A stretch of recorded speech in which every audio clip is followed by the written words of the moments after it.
Wonderful story of love. Tell it to me again. Wonderful story of love. With the immortal strain. Angels with rapture announce it. Shepherds with wonder receive it. Sinner, oh, won't you believe it? Wonderful story of love. Wonderful story of love. Wonderful story of love. Wonderful story of love. Wonderful story of love. Wonderful story of love. Though you are far away, wonderful story of love. Still he doth call today, calling from Calvary's mountain, down from the crystal bright fountain, e'en from the dawn of creation. Wonderful story of love. Wonderful story of love. So why does this matter? Why in a school setting and I don't know that they do this anymore. I really don't, but they used to when I was a kid. Why did they demand that you call your teacher Mr. Smith or Miss Smith? Sign of respect. The same idea. Okay, it is a sign of respect, but does it hurt anything to not say Miss or Mr.?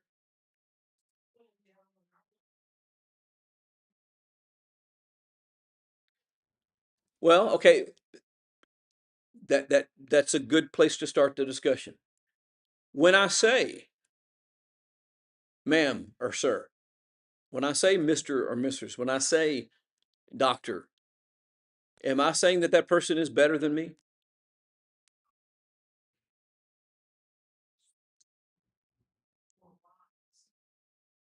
Maybe, maybe not. Usually it's to do with authority, right? Like teacher, whether it's a college class or a kindergarten class. Doesn't matter. For that class, right? And so Miss Smith, kindergartners or whatever. It's, yes, good morning, Miss Smith. Yes, Miss Smith, or whatever. And so it's like they're not only being respectful, but they're acknowledging that now they're under the authority. Okay, so it's a role thing. That measure of respect is extremely important because it communicates something and it fosters something. If I am speaking respectfully to people, what am I also more likely to do? Listen. Okay. As a junior high teacher, as the years have gone through, it's become extremely frustrating to me because, of course, I believe this firmly. And when the teachers that teach next to me and They tell the kids they call them whatever they want to. Miss, bro, Mr. I'm like, that's Mr. So and so.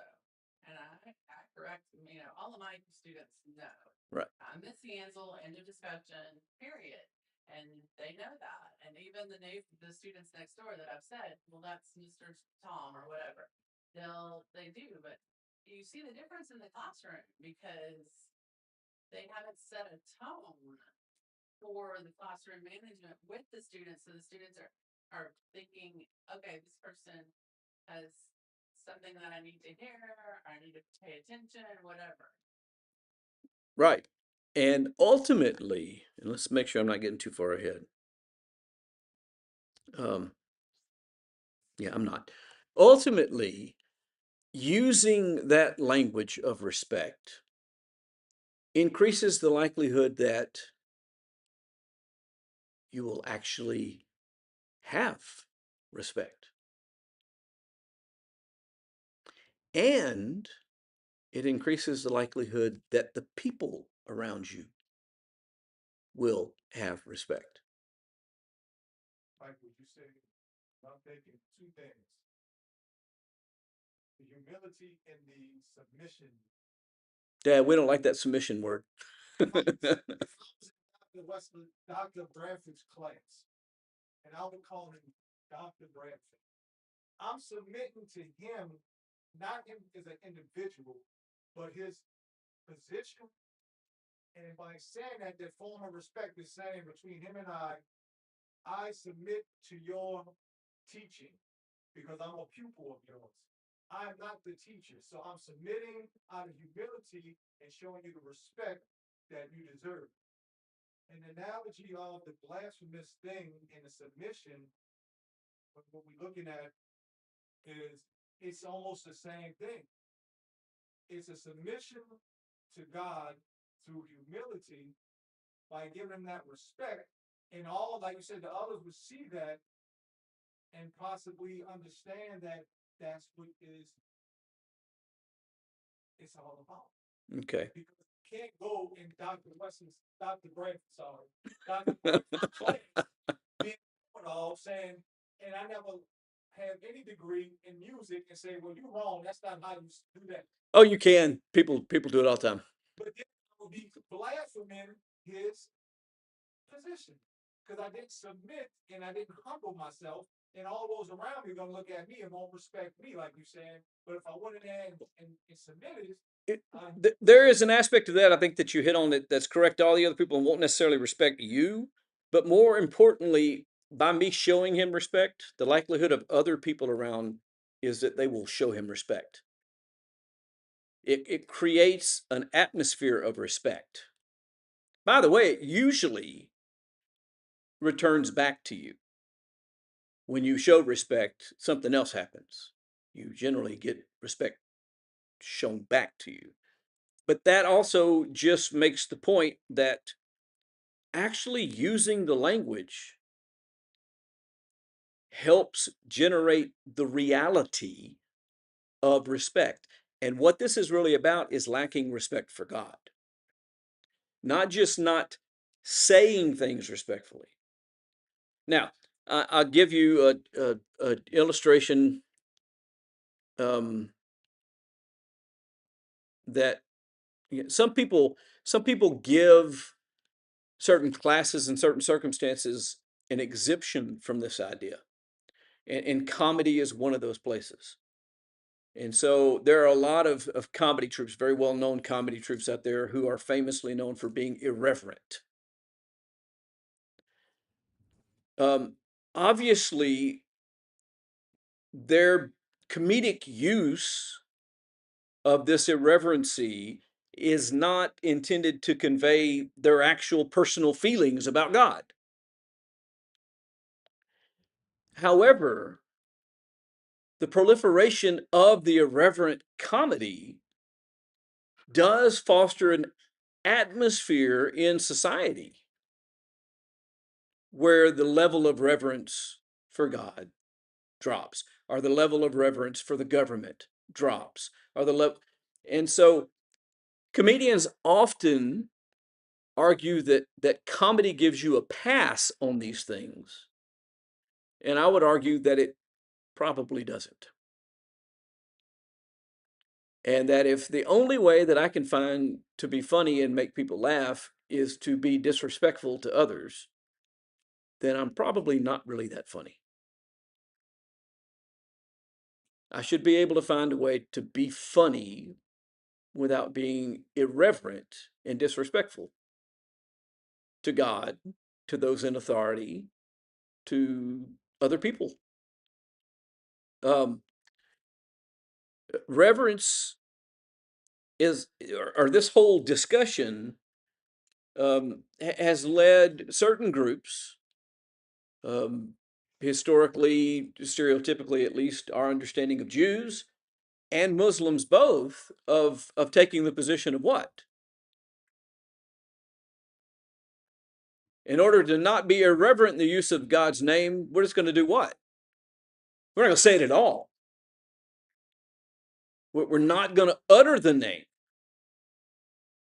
to make certain that we don't misuse the name and that it's improper But let me ask you a question. Let's apply that reasoning to some other things. Do we honor God's word by refusing to read it? Or do we honor it by reading it carefully? And so if you take that and you go, well, obviously, if you don't read it at all, you don't have any respect for it. So you need to read it and read it carefully. That shows that you respect it. Well, let's apply that to the name question. Is not using God's name respectful? No, there are actually times that you need to use God's name. And you should use God's name. And I'll even throw in there you're commanded to use God's name. But that's another story. It is using it carefully that shows respect. Do we honor the Lord's Supper by never eating it? Or do we honor it by discerning his body when we do eat it? I would argue that we do not honor God's name by refusing to speak it. We honor God's name by speaking it reverently.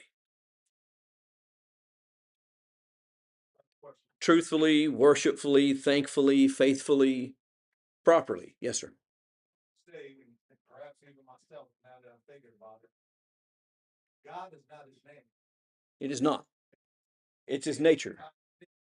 So what is his name? Eh, hold on for a minute. It's not even really his nature, because divine is actually his nature.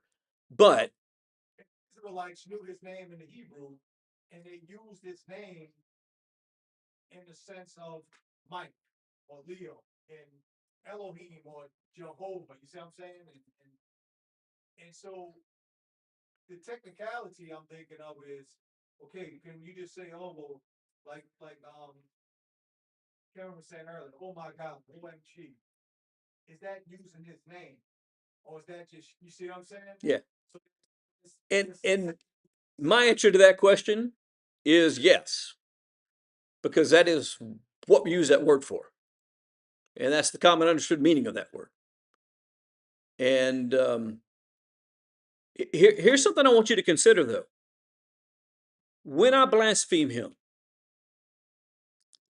when I use his name irreverently, when I speak evil against him, however you want to define this, does it diminish God when I misuse his name? Doesn't diminish him at all. He's still exactly what he is. His holiness is unchanged. His glory is not diminished in the least.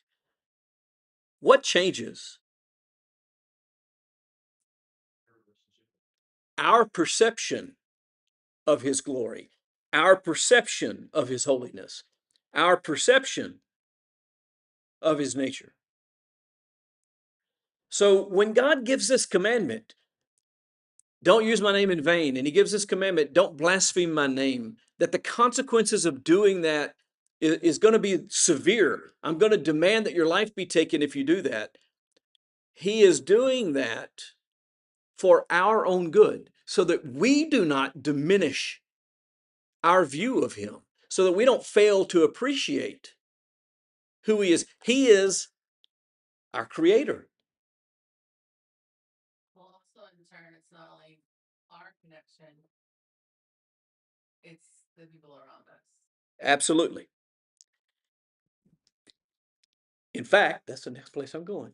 So I appreciate you bringing it up. Turn to Ezekiel 36. Just 2 verses there is all we're going to look at. But Ezekiel 36, 22 and 23. And let's read these together. And I want you to see exactly what she just said. Therefore say to the house of Israel, thus says the Lord God, it is not for your sake, O house of Israel, that I am about to act, but for the sake of my holy name, which you have profaned among the nations to which you came. I want you to understand what's going on here. He says to them, what I'm fixing to do to you is not for you. What I'm fixing to do to you is because of what you've done to my name, the way that you have profaned my name among the nations. What does that word profane mean? I'm sorry? Okay, to make common? To not be respectful? The same thing that we've been defining irreverent or blaspheme to be? You have profaned my name among the nations to which you came, and I will vindicate the holiness of my great name, which has been profaned among the nations, and which you have profaned among them. Listen to the next one, the next statement. And the nations will know that I am the Lord. See, the way that they had spoken about God had caused the foreign nations around them to not know that he was God. And he said, what I'm fixing to do is for the purposes of demonstrating my holy name, of vindicating the holiness of my name, so that those people will know that I am the Lord, declares the Lord God, when through you I vindicate my holiness before their eyes. He's fixing to judge them. And he says that when he does that, the people around them are going to realize that God is holy and that God is the Lord. What that means is our use of language when we talk about God impacts the way the people around us view our God. Maybe the reason we're not as effective at evangelism as we once were is because we are not as reverent in our speaking of holy things as we once were. Maybe we've bought into the commonness of a discussion about God. And we bought into I believe, the devil's lie that there's nothing in a name. With all due respect to Shakespeare, who believed that a rose by any other name would smell just as sweet, names matter.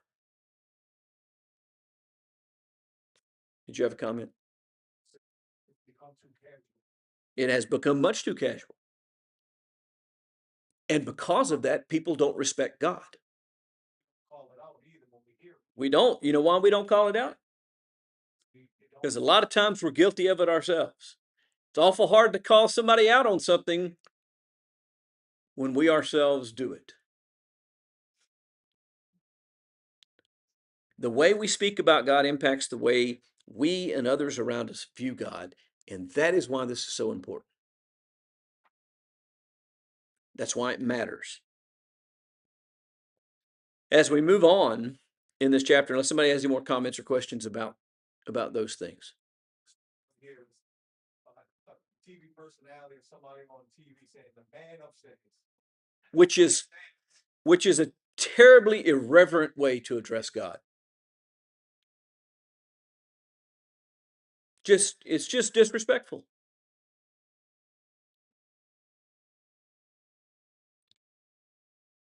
Verses 17 through 22 is about equal justice. And that was not an invention of the United States. The one who takes human life shall surely be put to death. He says in verse 17, if a man takes the life of any human being, he shall surely be put to death. Now, this is the same thing as thou shalt not murder, as one of the 10 commandments that was given back in Exodus. It's the same thing as the pronouncement after the flood, which is how long this rule's been in effect. You'd think they would know about it already, because it's been in effect all the way back since after the flood, when Noah was told, if anybody takes a human life, by man shall his blood be shed, because man is made in the image of God. And by the way, that carries it to another, to me, an interesting level.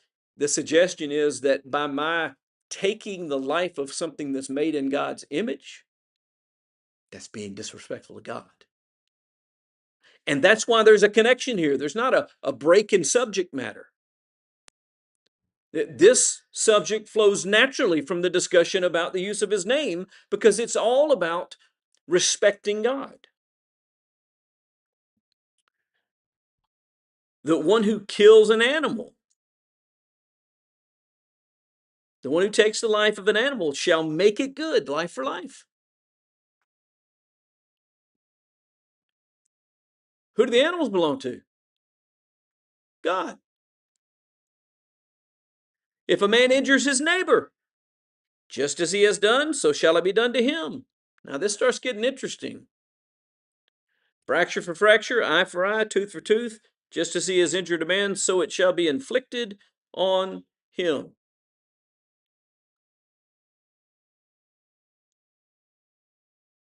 So that's the principle that's laid out here. Restitution, verse 21, is made for animals. Death is required for murder. That's repeated again in verse 21. One standard for judgment applies. This is the important part here. There shall be one standard for you. It shall be for the stranger as well as the native. I am the Lord your God. Now, I think that there shall be one standard for you. It shall be for the stranger as well as for the native. Cuts both ways. And what I mean by that is this. This is not just saying if a stranger is in your land and he kills somebody, that the stranger is to be put to death. Or if the stranger is in your land and he kills your livestock, that he has to make restitution for your livestock. That's not just saying that. It's also saying to Israel that if a stranger is in your land and you take his life, this applies. Or you do harm to his animal, this applies. There is one standard and it cuts both directions. For the stranger and for the native. And there's an important lesson in that because God is the God of all mankind. So when we're talking about high moral law, it didn't apply to some people and not to others. That's a mistake that people try to make even to this very day. There's all sorts of immoral behavior going on and people say, well, they're not a Christian, so they're not obligated to respect those things. Yes, they are. Because he's their God just like he's our God. He's their creator just like he's our creator. There is one standard.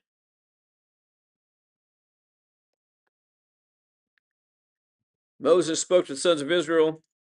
Oh, let's stop there. Let's talk about this for a little bit more, kind of expand this a little bit.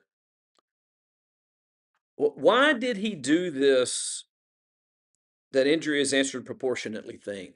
If you injure someone's eye, then it costs you an eye. If you break someone's bone, then it costs you a broken bone. If you cut off their foot, then your foot get one. Eye for eye, tooth for tooth, fracture for fracture. What is that really about? I mean, to us, that sounds like kind of a cruel system. So if I do something and cause Ethan's arm to get broken,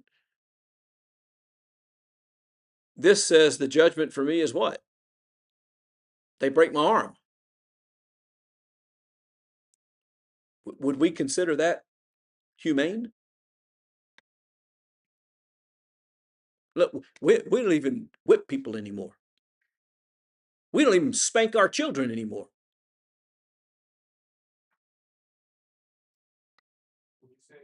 And by we, I'm using the collective we, not the individual we. Talking about your home and all this. It's about making someone whole. You took away their wholeness, so you can no longer be whole. In the sense of the way God designed us.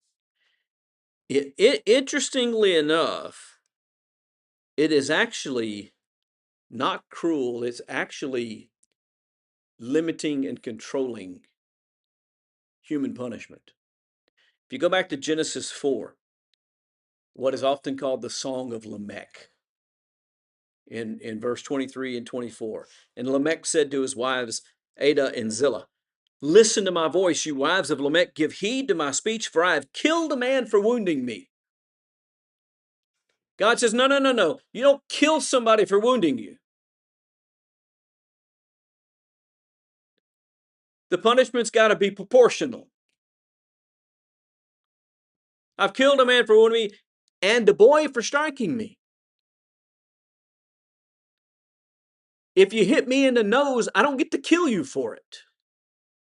But that is the way we think. Listen to what he says.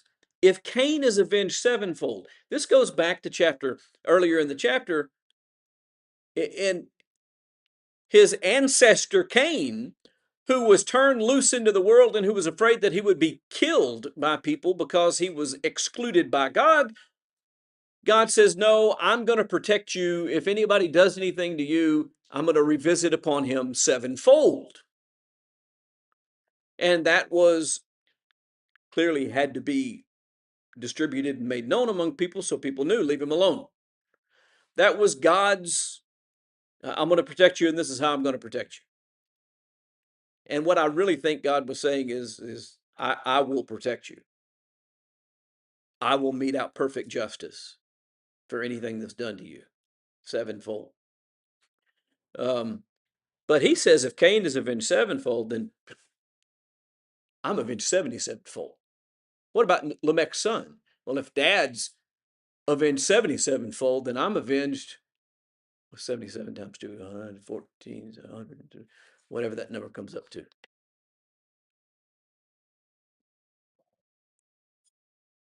That is the way human beings do. And so by the time we get to the New Testament, and we get to passages like Matthew 18, and sometimes people miss the echo here.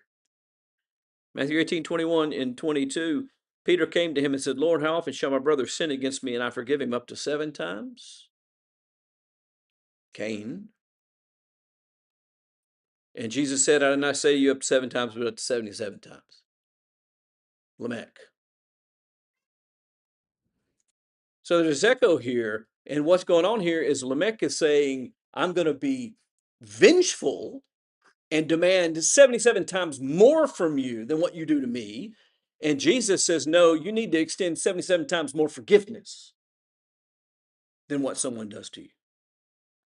So what Jesus is doing here is turning this attitude completely on its head and saying that we should not be about extracting our pound of flesh, but rather we should be about forgiving even more.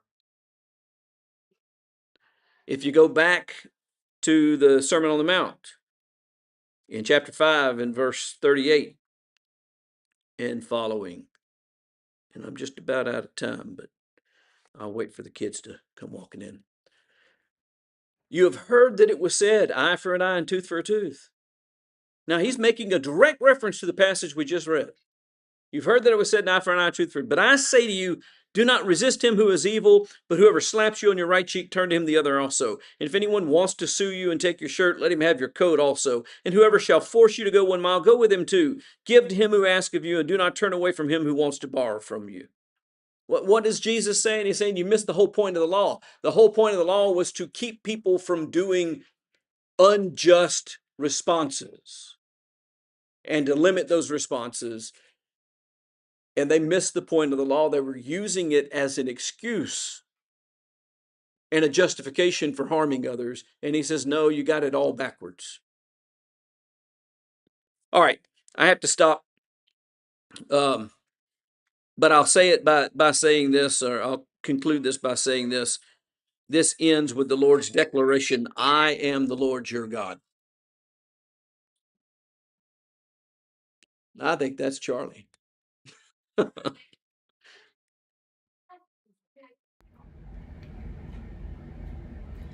Wonderful story of love, tell it to me again. Wonderful story of love, with the immortal strain. Angels with rapture announce it, shepherds with wonder receive it. Sinner, oh, won't you believe it? Wonderful story of love.